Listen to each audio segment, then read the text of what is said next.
Hey guys, I'm Nora and welcome to the Grateful Blessedness podcast. I'm here to share with you the value of mindset coaching on your 12-step journey. I am a 12-stepper and certified mindset coach with a huge heart for those who struggle to stay sober and abstinent and cannot figure out why, and for those who are abstinent but still long to feel happy, joyous, and free. It is that emotional sobriety that is the goal of my coaching and the steady thread that weaves through each episode of this podcast. So I hope the podcast will encourage you in the very real struggle of living the 12-step life and ultimately serve to remind you of the source of your emotional well-being. So God bless you on your journey, and thank you so much for listening. Let's dive in.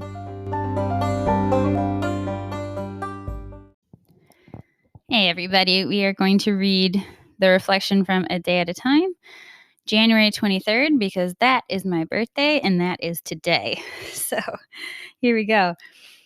We must never be blinded by the futile philosophy that we are just the hapless victims of our inheritance, of our life experience, and of our surroundings.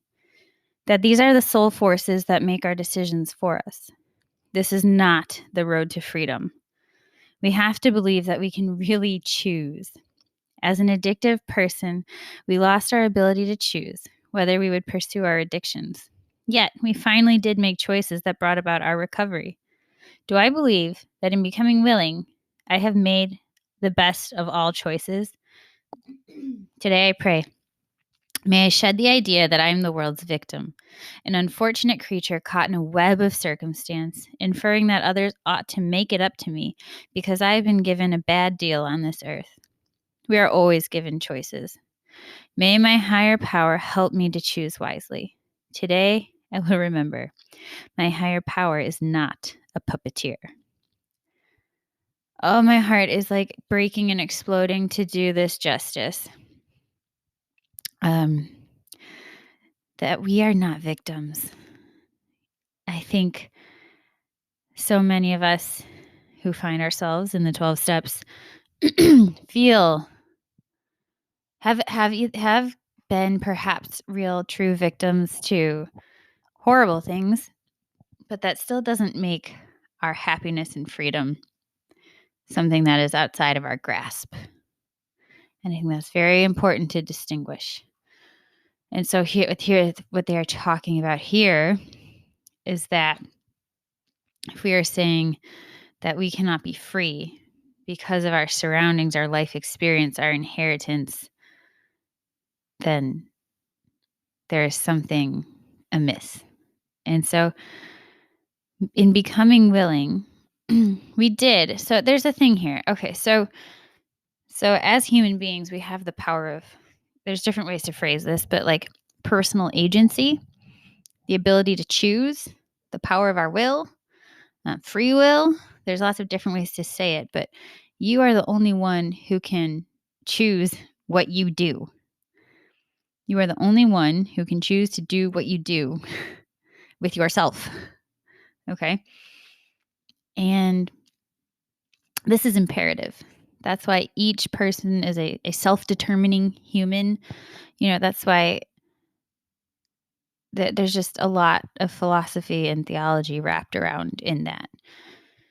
But it is very important because it allows you to stand on your own two legs.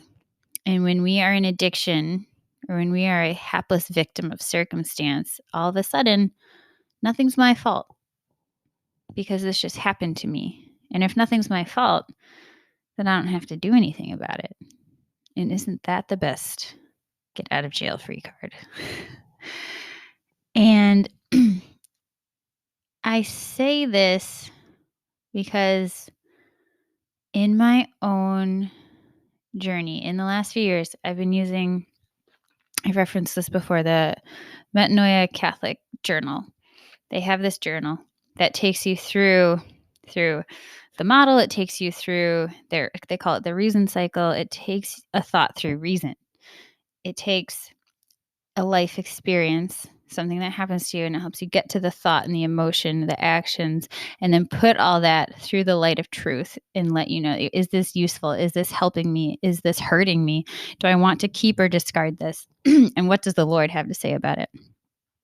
And this has really just been so huge in my life But that's what brings us up, because they have 7 exercises.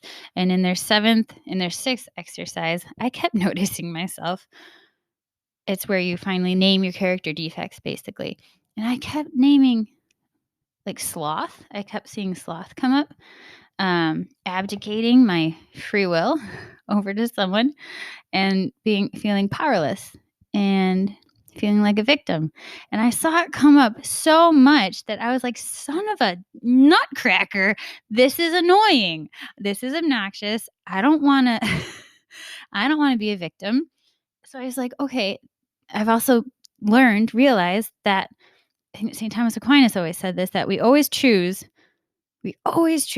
what we believe to be in keeping with our greatest good. That was so freeing, because it doesn't mean that I'm so messed up and disordered that I just want to hurt myself. It's that, no, I see some good in that. Whether it's because I think that if I shame myself, I won't choose that thing again, or if I eat myself sick, I won't want to do that again, or if I just get small and never do anything hard, I won't feel the embarrassment of failure. Whatever it is, no matter what I do, something in me, and you have to do a lot of work on this sometimes, is choosing that, because for better, for worse, or whether for moral reasons or because my conscience is so warped at this point, I believe this is what's best for me. To the point of, like, saying even someone who murders someone does that because there's some good that they're seeking for themselves. Whatever that is. I mean, that's extreme, but there is something in that, unless someone is completely mentally ill, like totally mentally ill. But that, if that's the case, they no longer have the use of reason. Okay, so anyone with the ability to reason chooses something that is within keeping of their greatest good. So because of that, you are the one who is making the choices in your life. So that freed me. To look at this and be like, why am I constantly choosing something that I can identify as sloth, that I can identify as powerlessness? And I was really trying to understand myself. And this helped me start to grow in compassion. I was like, okay, Nora, you chose that because there is some good there that you are seeking. There is some good when you defer being the one to make the choice and then resent the person who made the choice. And then you feel like a victim of the choice that they made. There's a good you're seeking, and it's that you don't trust yourself enough to make a good decision. Why don't you trust yourself? Well, in not trusting myself, in the choice not to trust myself, I am freeing myself from making the wrong choice. Because that, for whatever reason, feels too scary to be the one who made the wrong choice. So no, I'll defer it to so-and-so and let them make the choice. And then if it's the wrong one, then I get to get mad at them because they made the wrong choice. Do you, like, see how convoluted that is? I mean, messed up, but actually, like, we all do it.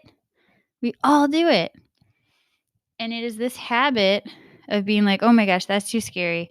I'm going to let someone else do it. And then attacking them for not doing it perfectly, which then instills this idea that I don't want to be the one making the wrong decision because that person gets attacked when you're the one attacking them. Because you've chosen sloth, you've chosen to be powerless. And now in your powerless state, they didn't make a decision that was in keeping with your greatest good. But that's because everyone makes decisions unless they have this supernatural gift called love. Everyone, charity, the perfect charity, willing the good of the other. That is the pinnacle of the height of virtue. But for the most part, we aren't perfect all the time. And so our default is to choose what is in keeping with our greatest good. But my greatest good may not be what you see as your greatest good. And then there's conflict. So in terms of goods, there are varying levels. Sometimes it's just like, I need sleep, but you need to eat, and so that person's going to choose to eat, which means you can't go to bed yet because the toddler's still awake. And then your greatest good gets, it's hard when we have differing needs, but our ultimate greatest good is what we have to agree upon. And that's where faith comes in, because that's where your greatest good is told to you. So anyway, that was a bit of a tangent. And I don't know if I did this justice. I don't even know if I finished talking about it. Today was a little bit rambly, but I get to be forgiven because it's my birthday. But it says here that this is not the road to freedom when we believe we're hapless victims. And we have to believe that we can really choose. And you can, because you have the power of choice. And that is within your dignity as a human person. That is how you were made. If you are rejecting that, you're fighting with reality and you will lose. So let's just say if you had the chance to choose today to exert that power of self-determination, of personal agency, what would you choose to choose? And if you don't know, ask your higher power what he thinks and go from there. With that, I pass.